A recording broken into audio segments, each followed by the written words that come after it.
మేనిఫెస్టోలో ఉండేటువంటి ఇష్యూస్ ఏవి చేయడం లేదనేటువంటి అని ఈ సందర్భంగా మీ అందరికి కూడా మనవి చేస్తున్నాం.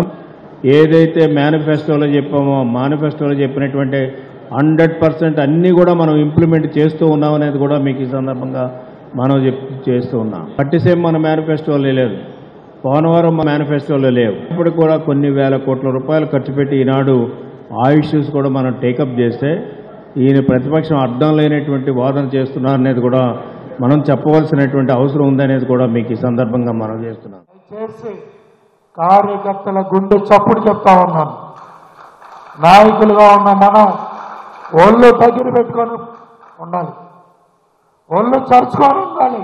ఒక్కసారి నెలకి రోజుకి 10 నిమిషాలు నేల మీద పడుకుంటే అహం తగ్గుద్ది.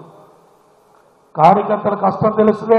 జగన్మోహన్ రెడ్డి ప్రోత్సహించాడు అంటే చిన్న పిల్లగాడు కూడా నమ్ముతాడు హత్య రాజకీయాలని. సిబిఐ కోరతాడంట. కేఈ కృష్ణమూర్తి గారిని నింద వేస్తా ఉన్నాడు. కేఈ కృష్ణమూర్తి గారికి సమతీటి కూడా కాదు నారాయణ రెడ్డి గారు. ఏ ఒక్కరికి సమతీటి కూడా కాదు నారాయణ రెడ్డి. ఒక ఫ్రాక్షనిస్టు, అనేక కేసుల్లో ముద్దాయి, అనేక హత్యల్లో కూడా ఆయన ముద్దాయిగా ఉన్నాడు. అటువంటి నారాయణ రెడ్డిని తీసుకొచ్చి ఈనాడు చంద్రబాబు నాయుడు గారి మీదనో, కేఈ కృష్ణమూర్తి గారి మీదనో, కేఈ కృష్ణమూర్తి గారి కుమారుడి మీదనో, శ్యామ్ మీదనో బురద జల్లేటువంటి కార్యక్రమం చేస్తున్నారు.